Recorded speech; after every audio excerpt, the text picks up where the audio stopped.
Hey there, and welcome back to Five Nights at Froggy Alternate Edition.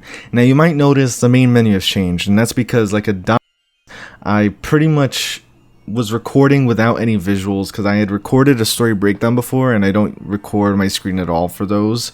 So when I went to record this, I forgot to switch it back, like the moron I am sometimes.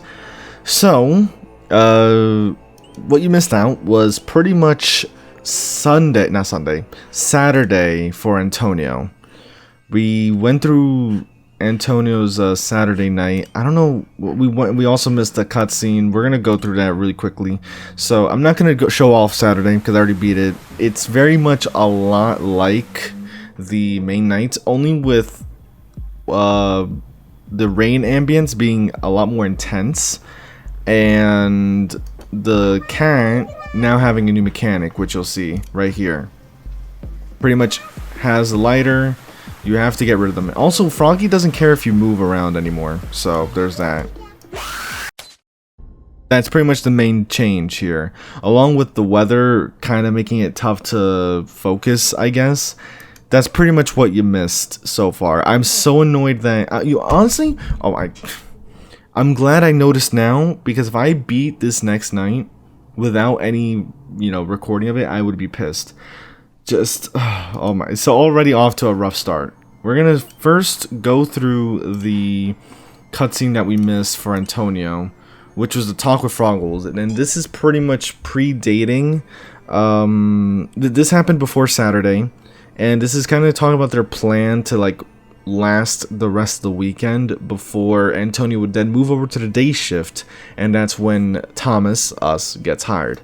So we're just gonna go through this real quickly. Obviously, here's Tom talking to the Majesty. Oh my god, I can't speak! Antonio's talking to King Froggy, right? And that's when they start coming up with this plan about trying to deal with the toys, right? The toys are after the king. The king knows about the toys' activities, and it's essentially revealed that King Froggy knows who's behind the toys. Dominic Sorkisto. I'm pretty sure that's the same character in the second Five Nights at Froggy game. I don't know if he's called the mechanic or whatnot, but he's kind of like that one guy that lives in the castle, is kind of a loner to himself, and is actually the one behind the toys, at least in the main line of games. And it seems like that is still happening even in this alternate reality. King Froggy seems to have taken in Dominic, and all of a sudden, now Dominic is trying to kill King Froggy. We don't know why, but that seems to be the gist so far. He doesn't want to kick out Dominic, however. He doesn't want Dominic to know that King Froggy's caught on, and based off the dialogue here, I've had enough of losing my daughter. I don't want anyone else to suffer at his hands again. Obviously suggests that he believes Dominic was responsible for the disappearance of his daughter. And so that's when they talk about having to wait a week so that the king can escape, because after a week the toys will have been tired out, and that's because we've been dealing with the toys the entire week. So they pretty much were coming up with the plan. Antonio was not going to stay the entire week. He pretty much stays for the rest of the weekend, and then that's when we get hired. He moves over to day shift. To be honest, I didn't spend too much time on Saturday for Antonio. I beat it in 3 tries. First try, I got caught off guard. Second try, the ambience got to me with the rain. It was hard to focus a little bit. But we beat Saturday pretty easily. It was a bit of a tough experience just because I was trying to scramble to get everything in order. Saturday is definitely tougher for Antonio than it was for Thomas. I would say that's probably the toughest night so far, Saturday. And now we have Sunday, which you'll certainly see some similarities. Dominic. I'm pretty sure it's the same voice actor for Dominic. Haven't you... So, apparently our father, Antonio's father, dedicated their life to opposing King Froggy. Again, we don't really know why King Froggy is getting so much hate. That's the one thing we don't understand, especially from Dominic's point of view. And then we have the Vandals. And now he tells us to look out the window, because if you just look a little closely, besides the storm that's clearly happening, you'll see A bit of a familiar figure.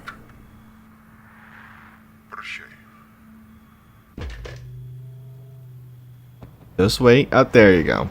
So the dragon's back. Drago's back. The mechanics are pretty much the same, except for one key difference. Now, if I can just get off this. Just for one key difference. First, let's look for you. Just wait. This is kind of similar to... You'll see, it's kind of taking the same idea from what happened on Saturday.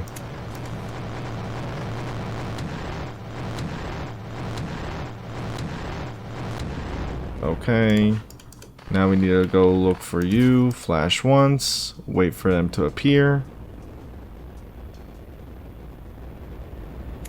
Bam, easy peasy. We're just waiting for that other mechanic of his to kick in, because this wasn't part... Oh god, there you go. So now when he does this, you gotta take the lighter and kind of like spam it on him as quickly as possible until he goes away. And that's pretty much the gist of it.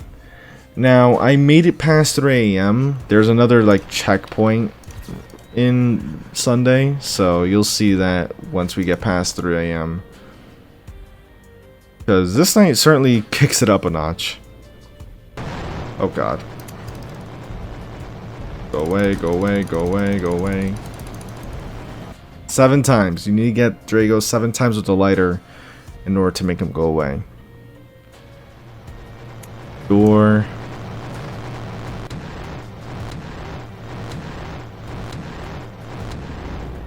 Okay, then we're gonna go flash you, wait for Drago to show up.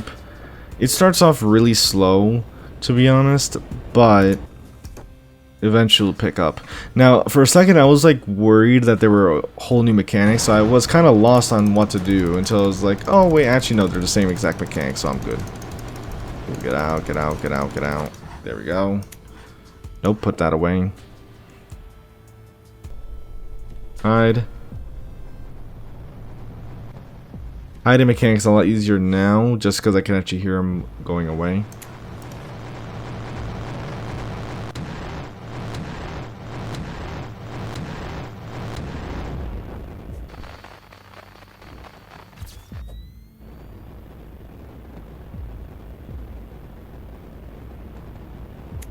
There you go.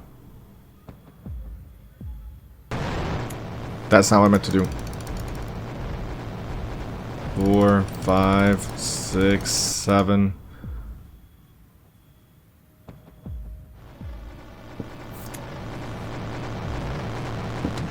Wow.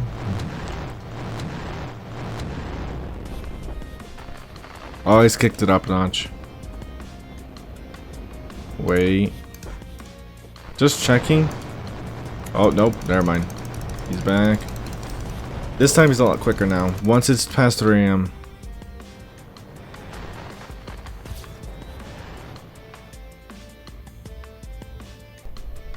Hide. He's there. Oh god. Honestly, just keep going through the roof. If you just keep doing that, this should go by a lot quickly. Oh god. Go away, go away.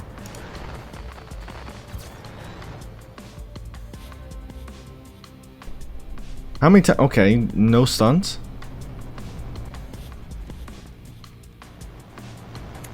Oh, never mind. There we go, there we go. Pick that speed up.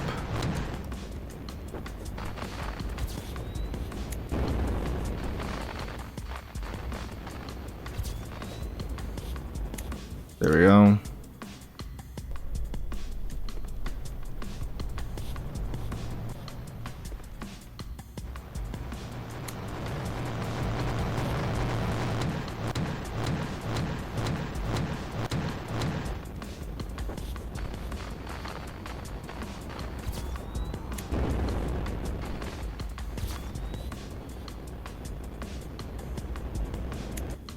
Okay.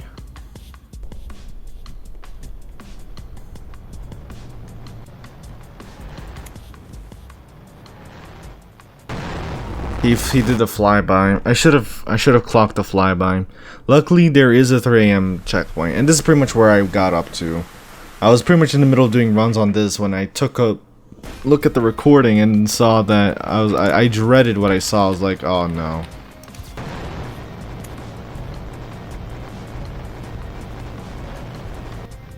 I dreaded what I saw. I was like, oh no, I already know. I don't have anything, do I? Oh boy. I did have like my mic audio recorded, but there was nowhere I was gonna actually put that here. Let's be honest. I really do have to do a better job of actually paying attention to like making sure that my recording setup is actually right, and I gotta learn to like not yap when I'm doing this. I'm a bit salty. I'm a bit salty that I didn't have that footage. It was around 20 minutes given, you know, which would have been edited down quite a bit, but it's just the premise. It's just the premise of it all.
Oh, it's about to be 5 o'clock.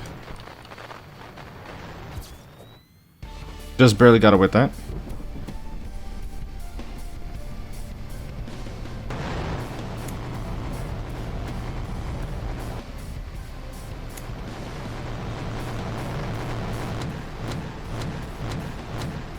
Time for the scary part.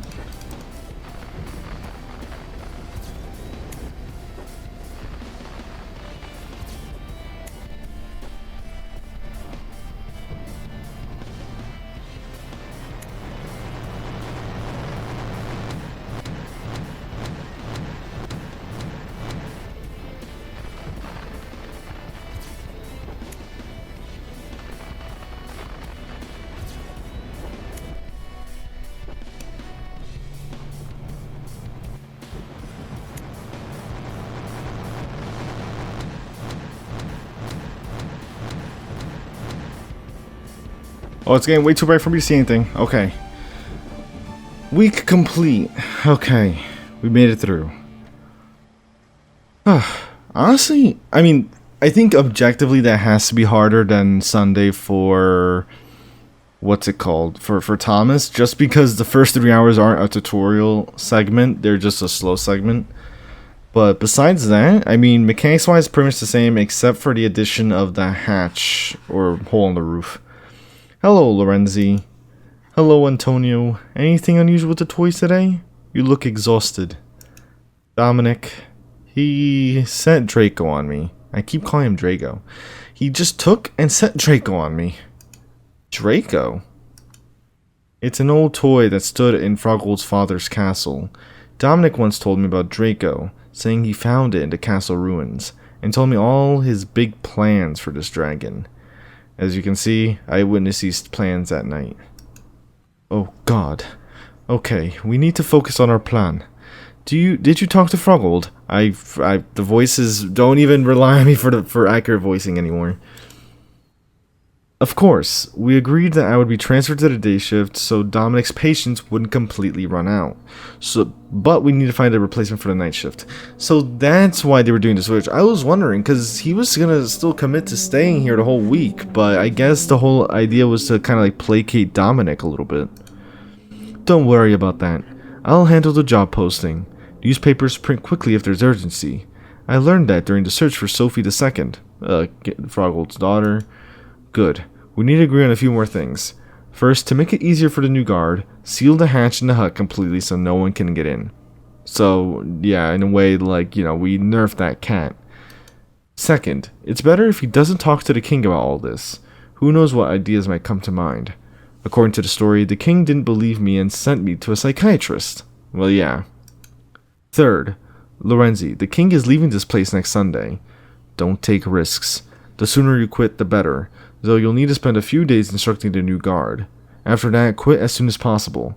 Come up with some story so it doesn't raise suspicions. So, okay. So it was all, again, this was all part of the plan. I'll try to explain the ways to defend against the toys as clearly as possible. But anything can happen. So we need someone who has nothing to lose. I think you understand. If someone with a family, especially children, gets hired, it's better to convince them to quit. This is a well-known place. We'll find a guard in less than a day. And of course, we came along and we are the exact opposite of what they wanted. Antonio, is this right? Hiring an unsuspecting person to save Froggold? We won't force him. If he wants, he can quit at any time. Yes, he won't understand he's doing this to save the king, but the pay is good here, and there are many curious people in the world. Which, ironically, is what Thomas called himself. And to me, it's not just about saving Froggold. This story must finally come to an end, or more innocent people will suffer. Okay, thanks for everything. Thank you for everything, Antonio. I'll try to do everything you asked. It's hard to keep myself together, to be honest, but, well, we have to go to the end. Take care. Good luck. Okay. And of course we get the Draco menu. Oh my god. So that pretty much, we have so many except for this last one, which I'm gonna guess is probably unlocked through the special modes, because we don't have anything else for this, right? Yeah, I didn't think so. So we're done for the story. That is the final story ending. All that's left now are pretty much like these special challenges. So, let's take a look here at the Beastiary. We have Froggy, 3 pages, okay. First one to move, old frog toy missing an eye. When I first saw it on camera, I got really scared. Moving toys, not what I expected here. This one's especially creepy, with some dead stare too. Just what I needed. Better keep this Froggy away. Clearly bloodthirsty, gets to me and that's it. Game over. So this is kind of like explaining their mechanics almost. And then on Friday, Froggy got an upgrade. Much faster and smarter. Prefers slowly descending the stove chimney to catch me off guard. Need to turn off the light before he fully comes down. And don't move at all. Don't approach the computer. Luckily he leaves quickly. Next we have the cat slipper kitty. A cat slipper nailed to a stick. Why did he call it a toy? Just an old slipper. If I remember correctly, I think this is like King Froggold's mom's slipper or something like that. I think they nailed it because the other one's missing. Kinda get it. Looks cute. Shame to throw out. Same with my van. Okay. No idea how it moves. Not my concern. It sees poorly in light. However, if they ride together, have to keep turning the lamp on and off.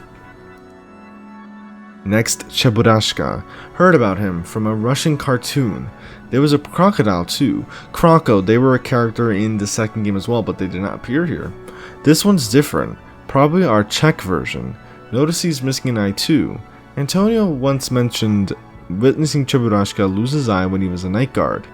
Not toys, Cyclopses. So he lost his eye during the night shift. This one's more talkative, likes hide and seek. Next we have these dirty rubber dolls, the gnomes. Musical, I think. One's Neznaika, and the other Bublik. Quite cunning. They work together. One distracts, the other tries to get in and whack. what a way to describe that, I suppose. Well,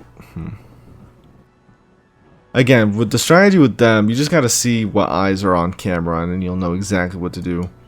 Next, we have this Phantom. Still don't get what this is. Looks like what Lorenzi once dreamed. Do we both see this freak? Okay, like I needed ghosts too. When it first appeared, felt really sick, like everything was twisting somewhere. Though that's it, I'm done. But decided to photograph this monstrosity, just in case.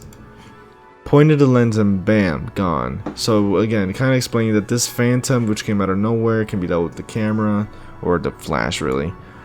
Then we have Draco. My name is Thomas Ramirez, writing this during my unauthorized last shift at the Fairy Kingdom. Don't know if I'll survive tonight, but while there's time, must write about what's happening here.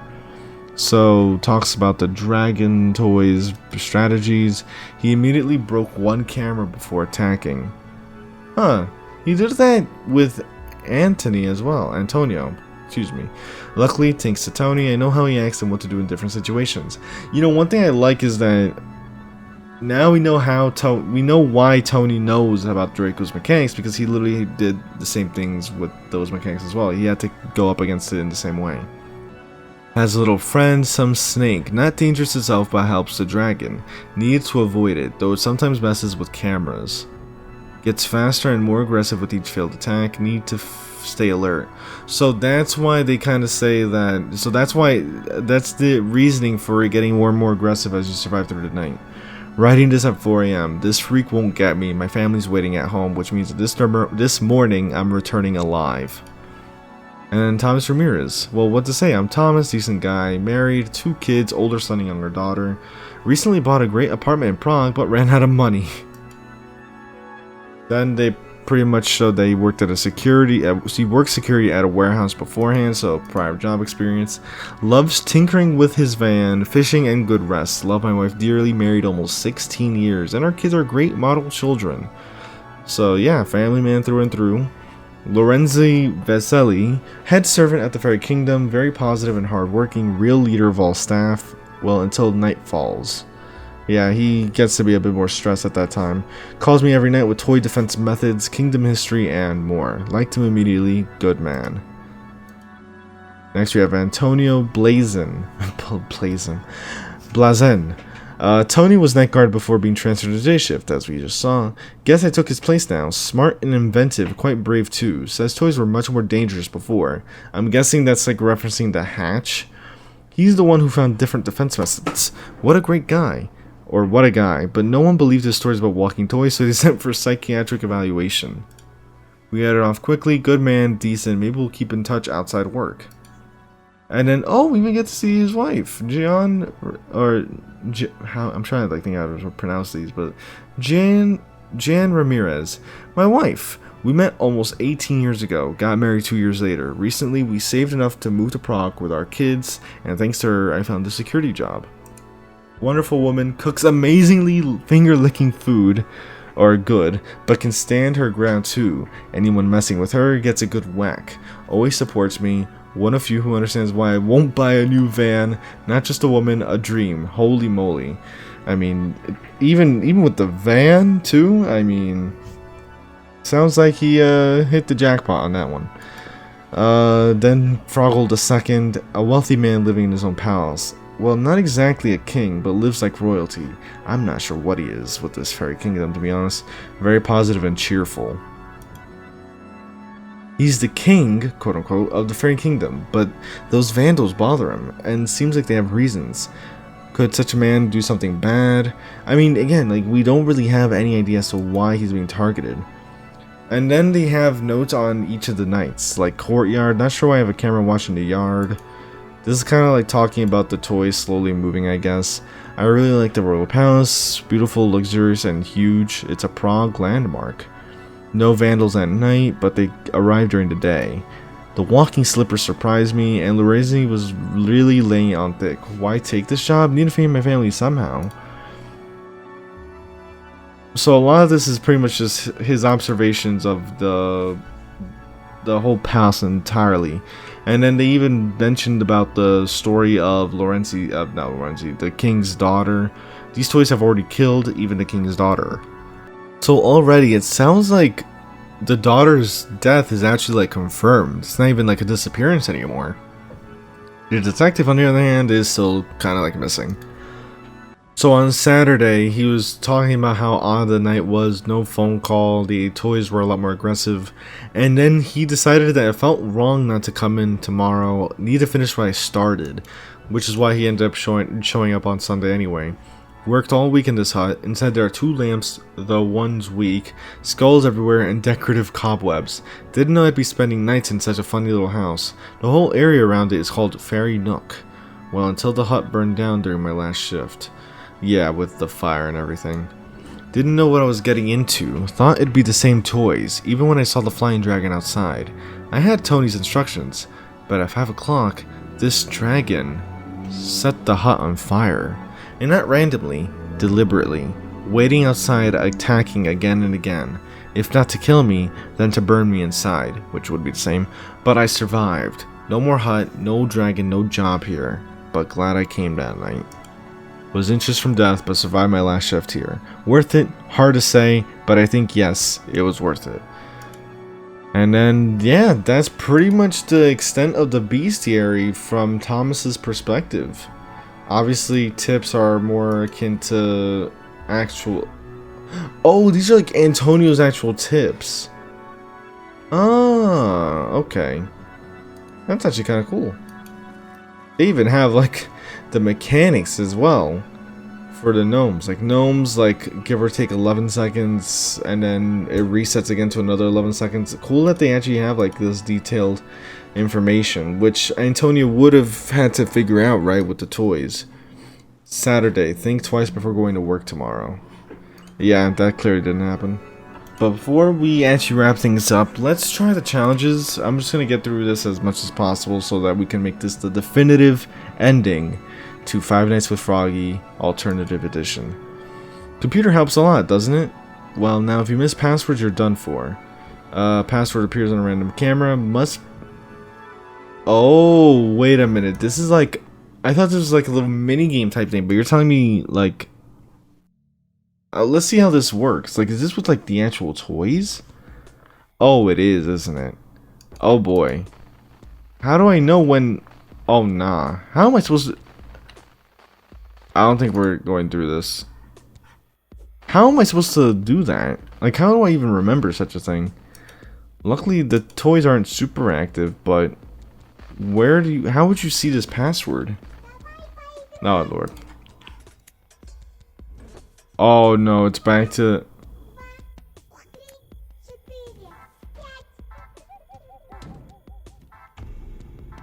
Are you serious? Oh Lord. 48? I'm so lost. I'm so... Oh my god, that's so... Okay, so I get the gist of it. I thought the challenges were going to be more like the mini-games from like the mainline of games. But no, instead it's pretty much just like trying to get through the night. On occasion, that password will show up and you hear the alarm and you'll have to enter that password. Alright, it's actually starting to show up a lot more often. It's what, 139?